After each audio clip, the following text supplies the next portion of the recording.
So may we now turn back to the panel to respond to Karel's questions. Erik.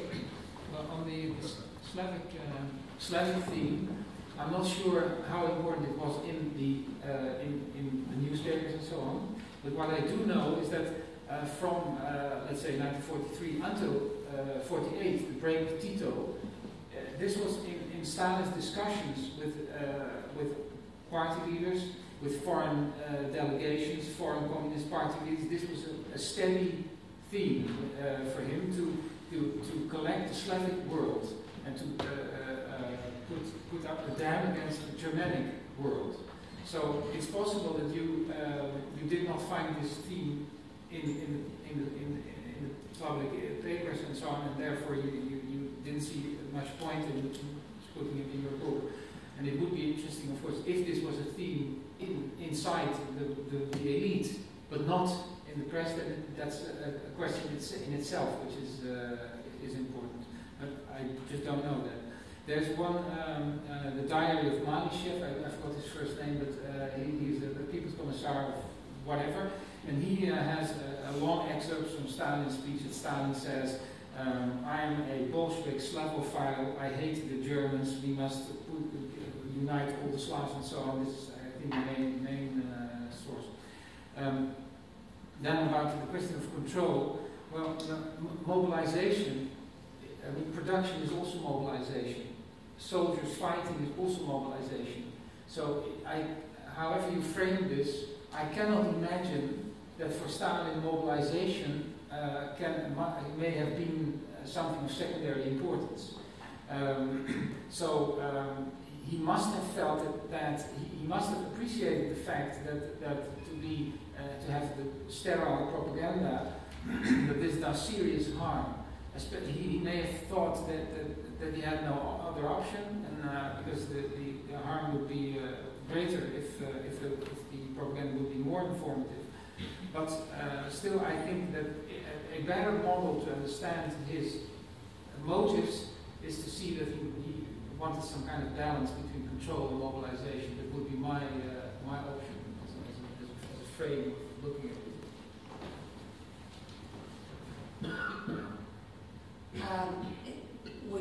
Would either of you like to comment on that, or would you perhaps like to turn to Karel's maybe, I don't mind. I mean, do you want to respond back? I mean, with regard to the question about Dovzhenko and exceptionality, yes. No, I mean, I think I would concede that Dovzhenko's film is exceptional, and it's exceptional, for example, in the fact that it records synchronous sound interviews. You know, has sort of 10 such episodes where normally wartime film might have one or two, and those would probably be speeches of Stalin or somebody in authority. So it is exceptional, and it's because of his interest in Ukrainian language, Ukrainian culture, that he is able to do that. But I think that we do have grief. We do have grief quite a lot.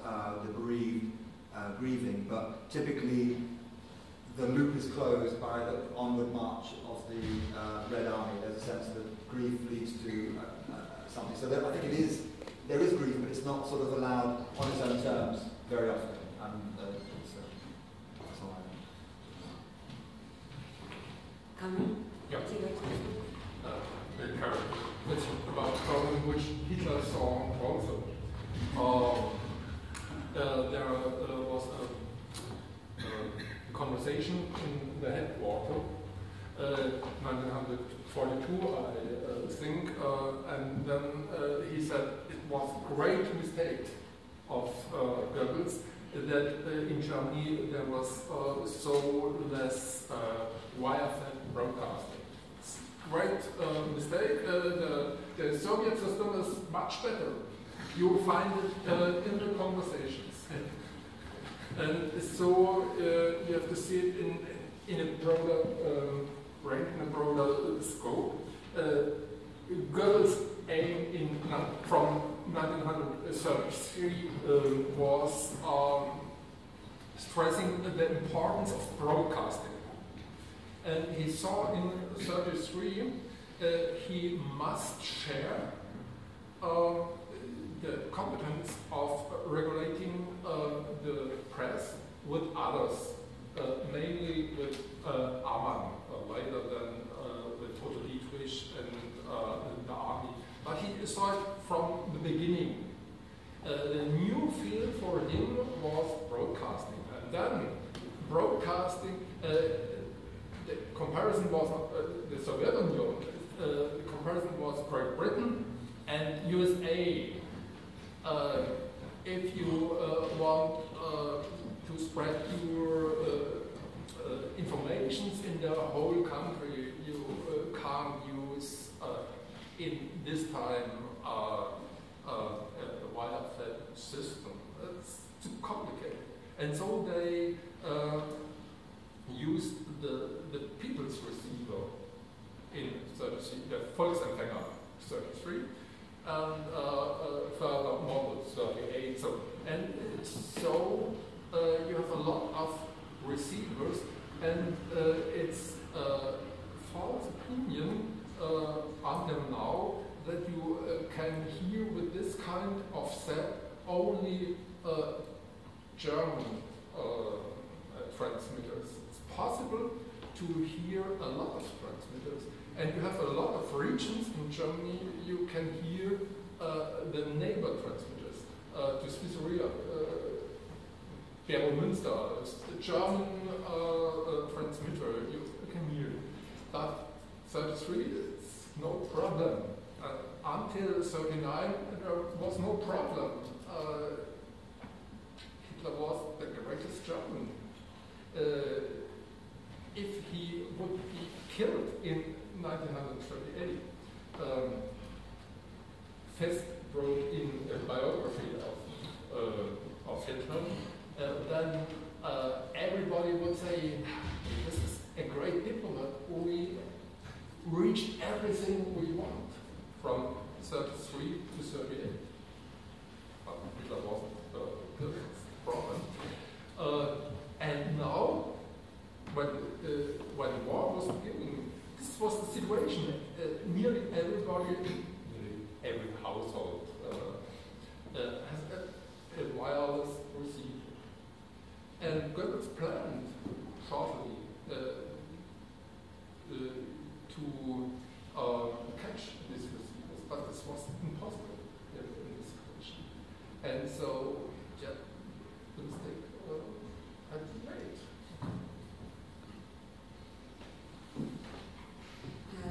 Karel, would you like to address that?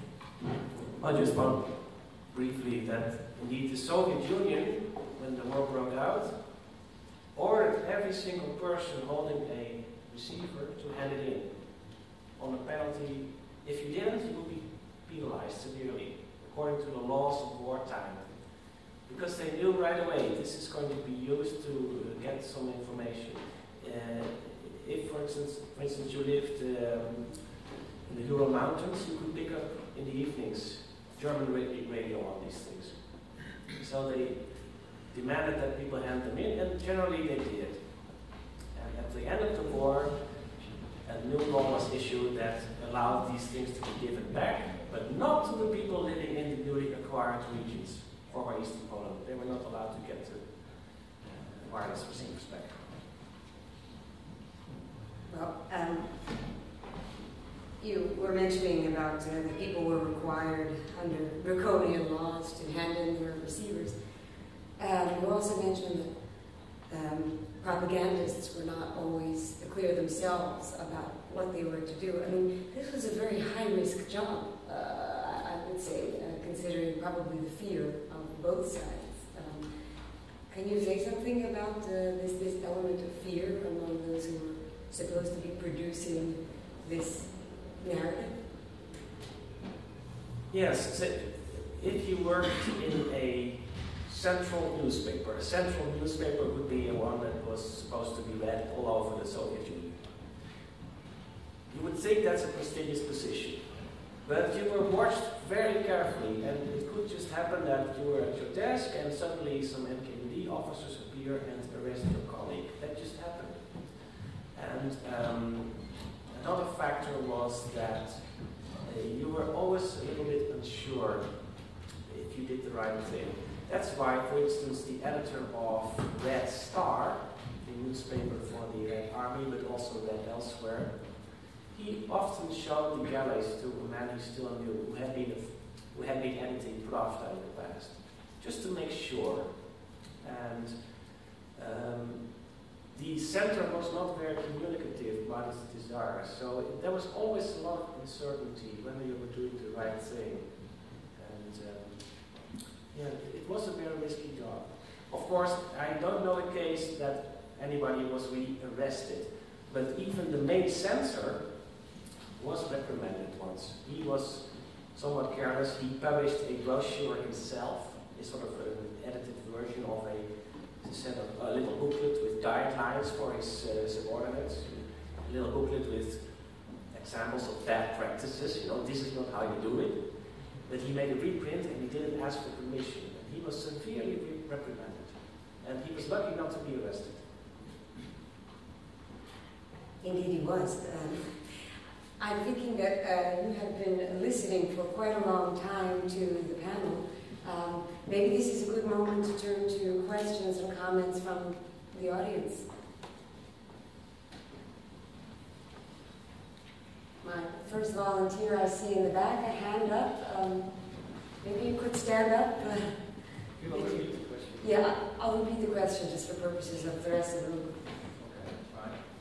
I've read an argument about the effectiveness of Soviet propaganda when it concerns a radio program called Letters from and to the Front. This program was supposed to be very popular at the beginning of the war, even after the war, and Goebbels was supposed to be very envious of this kind of program because he hadn't the freedom to make a program like that in Germany.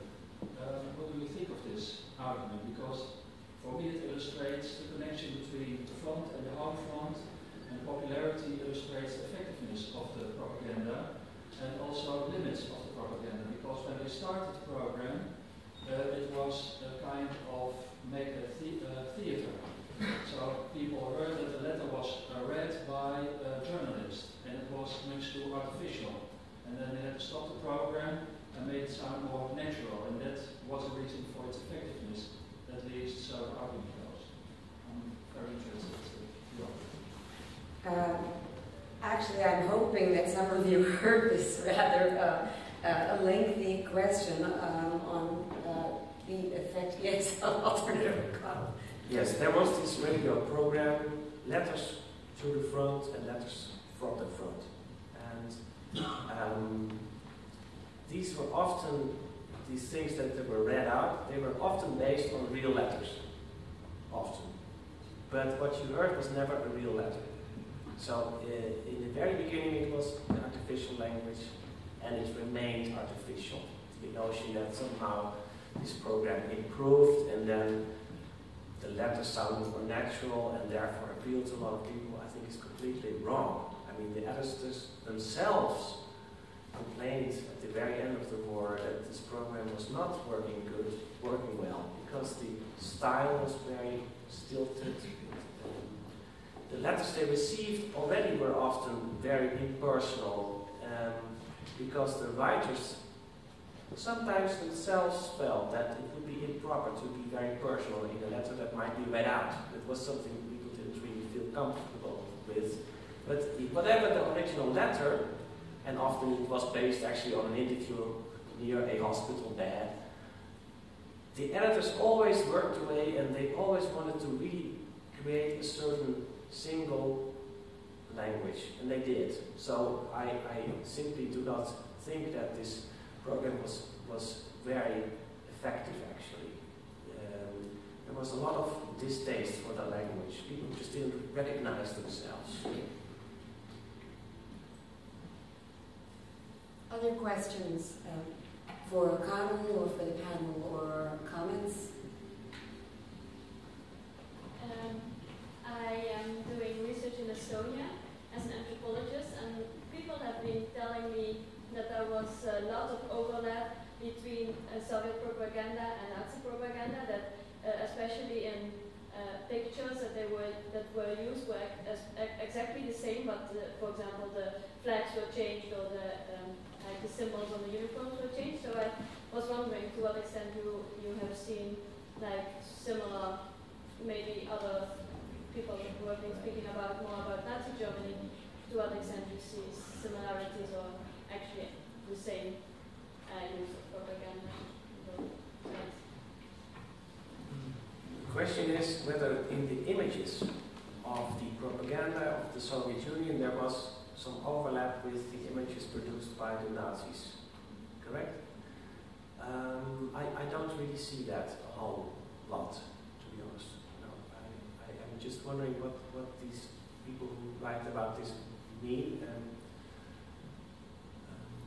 As for the themes, there are some similarities. The notion that there's this one people that you're supposed to really hate.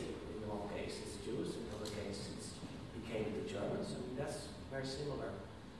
But not with the images as such. Like, for example, picturing people as rodents or as rats. I mean, that's the thing Nazi propaganda often did, but the Soviets did not really cross that boundary very much. Only when depicting leaders, like the leaders of Vichy France, for instance, that they might be depicted as rats who flee a house. But in general, they didn't go all the way and depict all of certain people as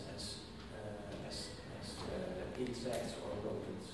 But you focus only on the Soviet Russian propaganda, or? Right now, in my answer, yes. I have a comment from Hans Bohm, and I know that Konrad would also like to comment on that. So, perhaps Hans. Well, maybe I can add something here. It's not so strange that the same images are used in propaganda for different purposes. I know nothing about Eastern Europe, but I have an example from the Dutch colonial regime in Indonesia. I know there is a film, the cameraman, who made a lot of material in service of the Dutch government, and it was also used in Dutch newsreels with propagandistic message. But the same material, he in fact sympathized with the nationalists, and the same material, the same film material, was used later by the Indonesian nationalists for their newsreels, documentaries, and propaganda. The same material can be used in different ways. It's not so strange. Okay. I think you see a special problem of the exposition, the crimes of the army we had in Germany. There are such photographs. But I think that was not normal, the normal case. It's exceptional. This case is human. Normally, departed roles between the Soviet propaganda and the German propaganda, and I think in pictures above all. Perhaps sometimes in newsreels with films, but I don't think it was widespread. Erik?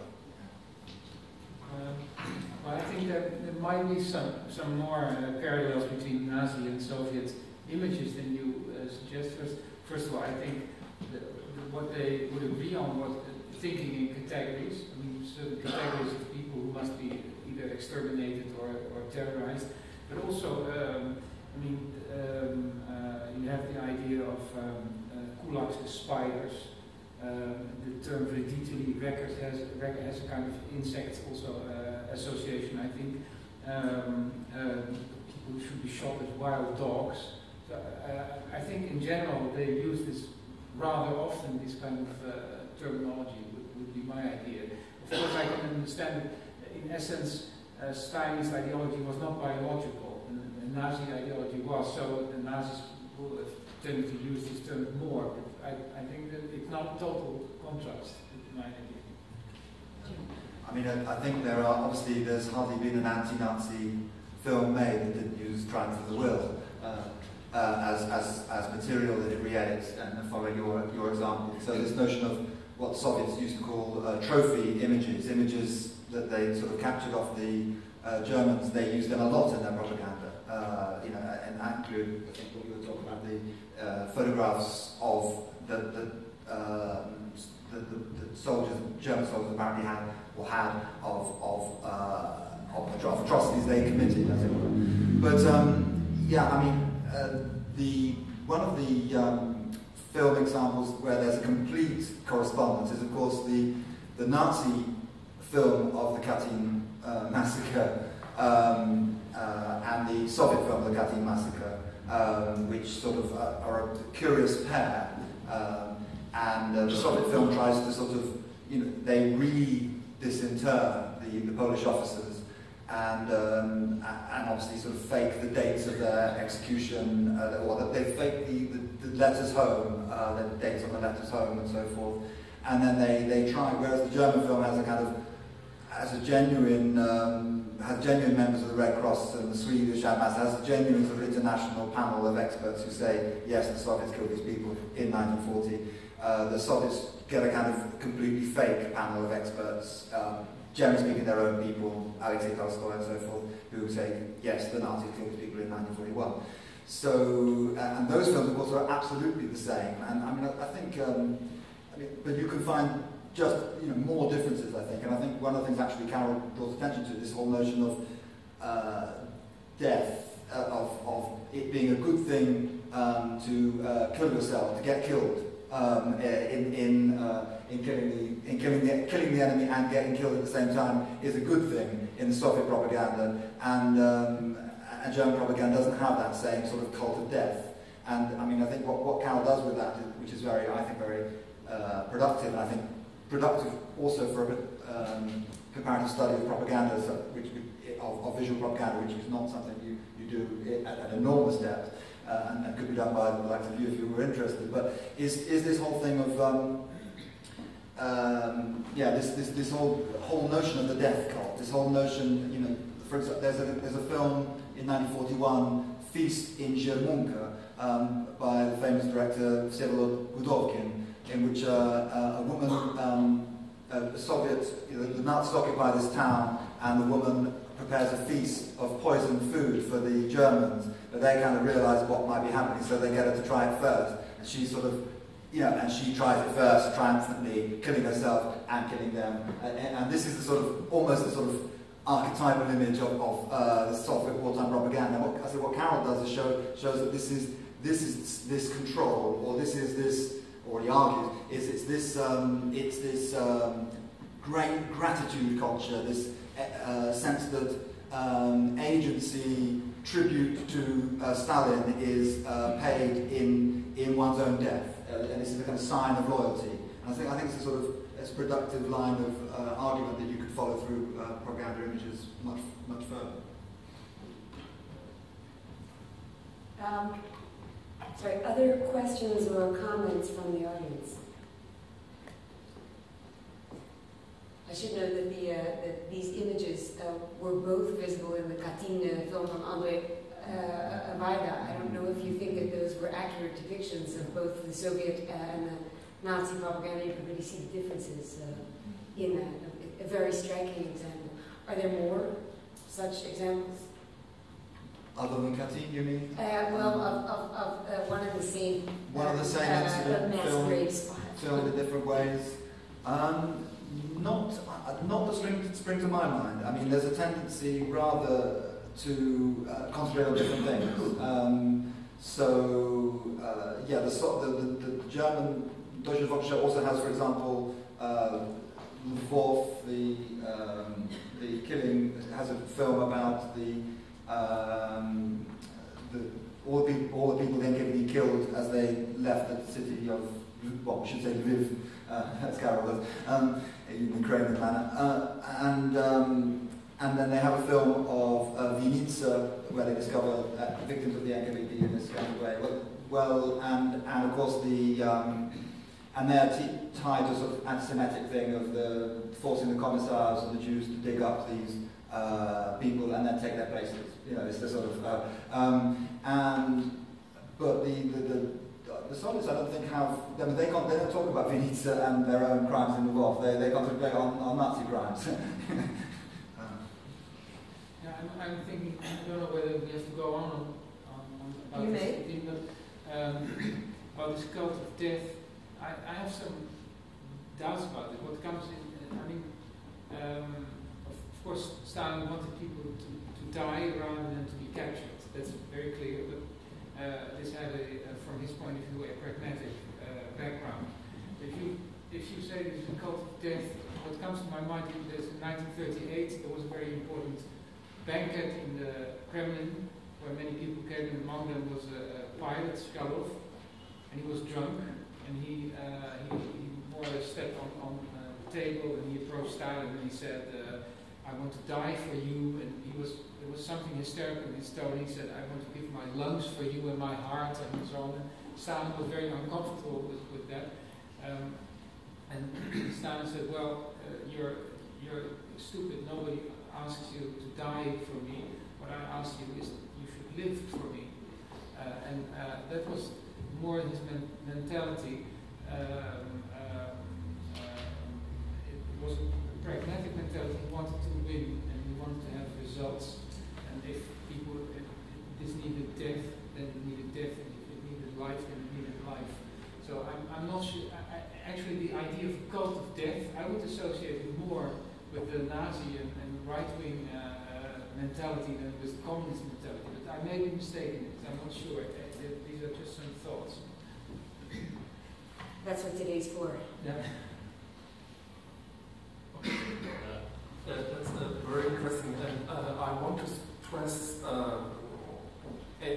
very important difference between the system of propaganda in Soviet Union and Nazi Empire. Such things as cult of death, I think it's only a small part in German propaganda. We have a completely wrong impression from the German system. If you look at broadcasting and film, especially, you see there is the main purpose to make a good mood. If you hear the example with the letters from the front, yes, so far I understand, in Germany you have broadcasts with greetings and a lot of music. You have it in the Empire, in the home broadcast, and you have it in special soldier transmitters. The most famous soldier transmitter is Radio Belgrade, Lily Marlene. Everybody knows Lily Marlene. And if you look at the program of Radio Belgrade, you see a lot of time was spent with greetings from home to front and front to home, and you have to manipulate them. You need no journalist because it's only like if you use today private radio. Hello fan, I greet my friend there. So in this style you hear it, and then music, and music for a good mood. Only after some defeats like Stalingrad, then music was quite different. But normally they want to have entertainment, and this is the most impressive point in film. I think there are only some films, you know them about films like Süß or so, but it's only a small part. Most of them are very entertaining. And you see, in the German Democratic Republic, you have this old films too. Because that's not political. We want to have good time. We want to see the bad things outside. We want to have a good time. And the newsreel is a problem.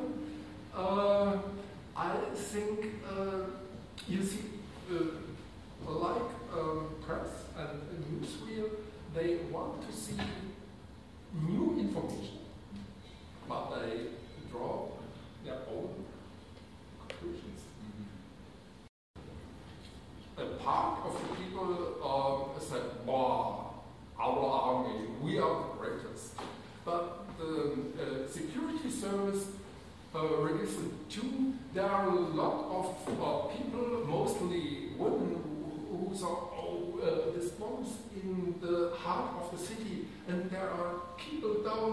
What can happen there? And they are not happy.